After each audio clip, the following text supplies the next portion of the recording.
PS Nivas గారు cinematographer. ఒక scene మీరు ఇలా నడుచుకుంటూ వస్తారు, నడుచుకుంటూ వచ్చి ఇక్కడ మాట్లాడతారు అంటే చిరంజీవి గారు అసిస్టెంట్ డైరెక్టర్ దగ్గరికి వెళ్ళి, బాబు దీనికి ముందు సీన్ ఏంటి అని అడిగారు చిరంజీవి గారు. దీనికి ముందు సీన్ ఏంటి, ప్రీవియస్ సీన్ ఏంటి అంటే ఏం లేదండి, మీరు పొలంలో పని చేసి ఉంటారు, పొలంలో పని చేసి ఇక్కడికి వస్తారు, ఇంటి దగ్గరకు వచ్చి ఇక్కడ మీరు పొలం పని చేసుకుని ఇంటికి వచ్చారు, ఇంటికి వచ్చి మీరు ఇక్కడ మాట్లాడబోతున్నారు, అది సీన్ అంటే.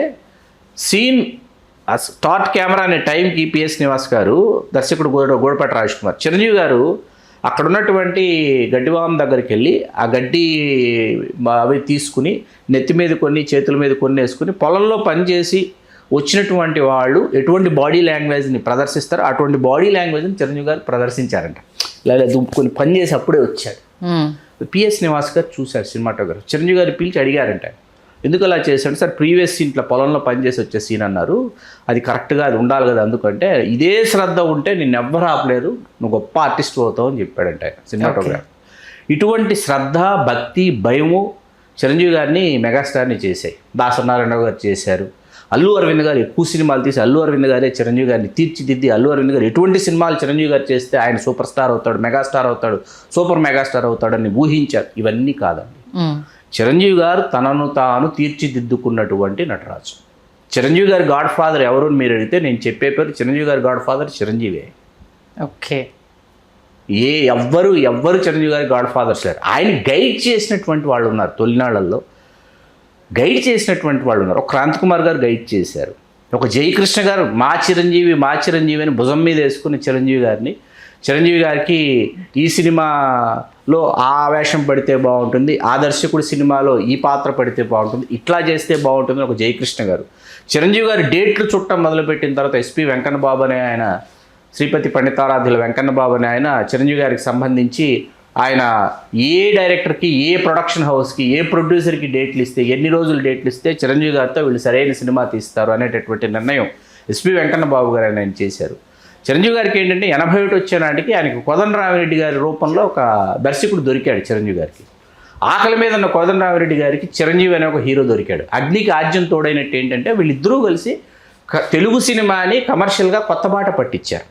అంతక్రితం తెలుగు సినిమాని కమర్షియల్గా కొత్త బాట పట్టించినటువంటి వాళ్ళు హీరో కృష్ణ గారు, డైరెక్టర్గా కేఎస్ఆర్ దాస్ గారు.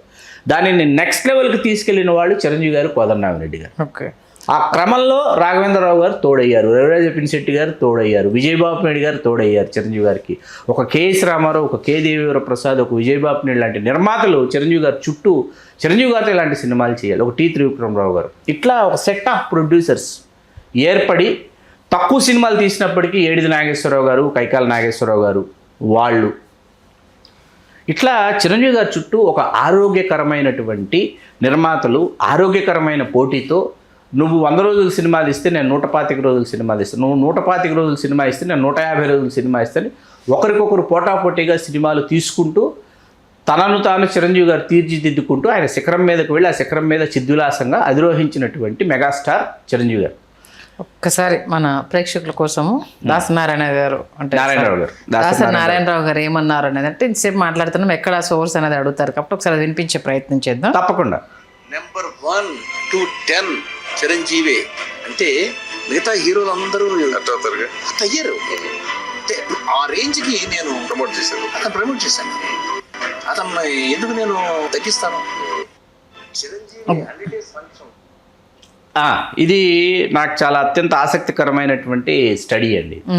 దీని మీద నాకు కొంత అధ్యయనం ఉంది. ఒక దశ దాటిన తర్వాత 1984, 85 విజేత సినిమా దగ్గర నుంచి ఏంటంటే దాసనారాయణరావు గారు చిరంజీవి గారి సినిమాల తాలూకు శతదినోత్సవ వేడుకలకి సభాధ్యక్షత వహించడం, లేకపోతే ముఖ్య అతిథిగా పాల్గొనటం, జ్ఞాపికల్ని బహుకరించడం అనేది ఒక సంప్రదాయంగా ప్రారంభమైంది.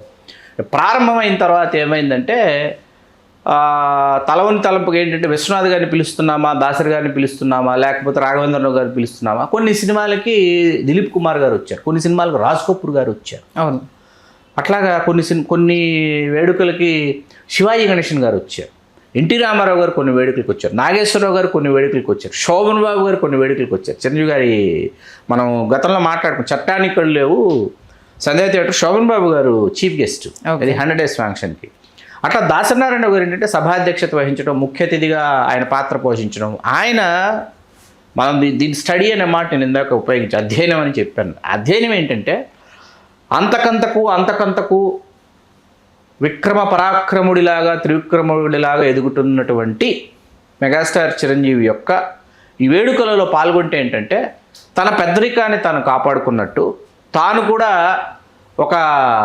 నేను కూడా ఇదిగో మావాడు అని దాసనారాయణరావు గారు చెప్పుకోవడానికి, మావాడు చిరంజీవి అని చూపించుకోవడానికి దాసనారాయణరావు గారికి చిరంజీవి గారే ఉపయోగపడ్డారు నా దృష్టిలో. ఇది అధ్యయనం. దాసనారాయణరావు గారు చిరంజీవి గారి కెరీర్కి దాసనారాయణరావు గారు ఏ విధంగా ఉపయోగపడ్డారు, ఎప్పుడు ఉపయోగపడ్డారు? ఒక సినిమా కథ రాశారా, ఒక సినిమాకి మాటలు రాశారా, ఒక సినిమాకి పాటలు రాశారా, ఒక సినిమాకి స్క్రీన్ ప్లే రాశారా, లేకపోతే ఒక అద్భుతమైన సినిమాని ఏమైనా చిరంజీవి గారితో నిర్మించి ఇదిగో ఇంత అద్భుతమైన సినిమాని ఇది తీశానని దాసనారాయణరావు గారు ఎప్పుడైనా చిరంజీవి గారికి ఒక కానుకగా అందించారా? లేదే. ఆయన 100వ సినిమా ఆయన దాసనారాయణరావు గారు తీసింది, ఆయన అప్డేట్ అవ్వకుండా అట్టర్ ఫ్లాప్ సినిమా లంకేశ్వరుడు తీస్తే, ఇవాళకి లంకేశ్వరుడు సినిమా చూస్తే నాకు కేసరి గారి ఫోటోగ్రఫీను ప్రభుదేవ్ గారి కొరియోగ్రఫీ కనిపిస్తాయి. మీకు అర్థమైంది? ఇందాక కేసరి గారు అని మాట్లాడుకుంటారు. రౌడీ అల్లుడు, కొదమసింహం చూడాలి. ఎందుకు కేసరి గారు అంటే ఏంటి? సినిమాటోగ్రాఫర్గా స్వయాన దాసనారాయణరావు గారు మేనల్లుడు, గొప్ప సినిమాటోగ్రాఫరు. చోటాకి నాయుడు గారు కేసరి గారి దగ్గర కెమెరా అసిస్టెంట్గా తన ప్రయాణాన్ని ప్రారంభించినటువంటి వ్యక్తి. తన తర్వాత తన వారసత్వాన్ని కేసరి గారు, చోటాకి నాయుడు గారు లాంటి ఒక సినిమాటోగ్రాఫర్ని చిరంజీవి గారికి అందించి వెళ్ళాడు. కేసరి గారు చేసినంత కూడా మీరు చేయలేదు దాసనారాయణరావు గారు. ఏ రోజు చేశారు దాసనారాయణరావు? ఆయన ఫంక్షన్స్కి వచ్చేవారు, అటెండ్ అయ్యేవారు, ఫంక్షన్స్లో ఆయన తన పెద్దరికాన్ని కాపాడుకునేవారు. చిరంజీవి నావాడు అని చెప్పుకోవటం వల్ల ఏమైపోయిందంటే పరిశ్రమలో దాసనారాయణరావు గారు అంటే విపరీతమైనటువంటి భయభక్తులు.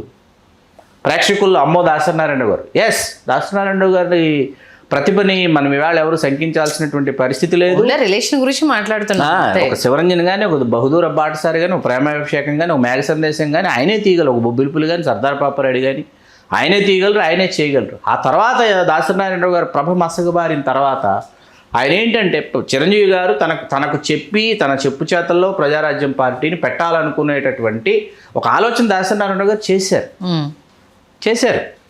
ఆయన్ని కేంద్ర మంత్రివర్గం నుంచి తొలగించిన తర్వాత ఆయన వెలుపలికి వచ్చేసి వెంటనే చిరంజీవి గారు తనను సంప్రదించేసి తనకి బాధ్యతలు అప్పచెప్పేసి తనకు అనుసరణలలో పార్టీని నిర్వహించాలని ఆయన అనుకోవటం. ఎంత నిస్సిగ్గుగా నిర్లజ్జగా మీరు మేస్త్రి అనే సినిమా తీసి చిరంజీవి గారి వ్యక్తిత్వాన్ని మీరు హననం చేసి, మీరు చిరంజీవి గారు ప్రజారాజ్యం ఆవిర్భావ సభలో ఆయన మాట్లాడినటువంటి ప్రసంగంలోని మాటలు తీసుకొచ్చి మీరు డైలాగ్స్ రూపంలో మీరు అందులో పెట్టి చిరంజీవి గారి వ్యక్తిత్వాన్ని మీరు ఎంత కాలరాయాలో అంత కాలరాసి మీరు ఆ సినిమా తీసి ఆయన ఏది మన 10 అవార్డులు, నంది అవార్డులు మగధీర సినిమాకి వస్తే ఉత్తమ నటుడు మాత్రం మీరు తీసుకుని, మగధీరలో రామచంద్రకి రావాల్సిన ఉత్తమ నటుడు పురస్కారాన్ని మేస్త్రి సినిమాకి కానీ మీరు తీసుకుని, ఇవన్నీ ఆయన స్థాయికి ఆయన వయసుకి తగినటువంటి పనులు ఆయన చేసింది. అలాంటిది ఇన్ని చేసిన దాసనారాయణరావు గారు ముద్రగడ పద్మనాభం గారి అంశం వచ్చి పార్కహేతులో ముఖ్యులందరూ కలుస్తున్న వేళ అందరూ చిరంజీవి గారు జీవితంలో చిరంజీవి గారు ఎప్పుడు రాలేదండి ఇటువంటి సమావేశాలకి. చిరంజీవి గారు వచ్చి ఆయన గౌరవానికి భంగం వాటిల్లకుండా చిరంజీవి గారు, ఎందుకంటే పల్లవరాజు గారు వస్తున్నారు కేంద్ర మాజీ మంత్రి వాళ్ళు, చిరంజీవి గారు కేంద్ర మాజీ మంత్రి వర్యులు, దాసనారాయణరావు గారు కేంద్ర మాజీ మంత్రి వర్యులు. ఆ గౌరవాన్ని అక్కడ అందరికీ ఇచ్చి ముఖ్యులకి పెద్దలకి ఇచ్చి చిరంజీవి గారు అక్కడ కూర్చుని ఆ తర్వాత దాసనారాయణరావు గారి ఇంట్లో ముద్రగడ పద్మనాభం గారికి వగైరా XYZలకు లంచ్ ఇస్తున్నట్టే చిరంజీవి గారు దాసనారాయణరావు గారి ఇంటికి వచ్చి చిరంజీవి గారు మళ్ళీ మరొకసారి ఎన్నో మెట్లు దిగి కిందికి వచ్చి మీ ఇంటికి వచ్చి మీ గౌరవాన్ని పెంచింది మెగాస్టార్ చిరంజీవి గారు. కదా, చిరంజీవి గారిని దాసనారాయణరావు గారు పైకి తీసుకురావడం ఏంటి? ఎలా, ఏ విధంగా? చిరంజీవి గారి సినిమాలు ఏమైనా డిస్ట్రిబ్యూట్ చేశారా? లేకపోతే ఆయన ఏమైనా సమర్పించారా, నిర్మించారా? అద్భుతమైన దృశ్యకావ్యాలను చిరంజీవి గారితో తీశారా? లేదే. రైట్, అందుకోసం అంటే మనకు ఈ సిరీస్ ఆఫ్ సెక్టర్స్ నడుస్తున్నాయి కాబట్టి ఒక అభిమాని పంపించారు, దీనిపైన కొంచెం క్లారిటీ ఇవ్వండి. ఒక ప్రముఖ ఛానల్లో విన్నాము, వాస్తవమా ఇది ఏంటి అనేసి అంటే 100 days ఫంక్షన్లో చాలా దానికి మన సభాధ్యక్షుడిగా వచ్చారు కదా, మరి ఆ టైంలో ఆయన ఏంటిది చేసిన వ్యాఖ్యలు వీళ్ళకి ఏమన్నా అలా స్ఫురించాయా, మరి ఆయనే స్వయంగా చెప్పడం ఏంటి అనేసి అందుకే మిమ్మల్ని అడగడం జరిగింది. మంచి వివరణ ఇచ్చారు, ధన్యవాదాలు శ్రీకాంత్. ధన్యవాదాలు సంధ్య. హలో, తెలుగు రాజ్యం ఛానల్ చూస్తున్నారా? సామాజిక, రాజకీయ, జీవన చిత్రణే తెలుగు రాజ్యం.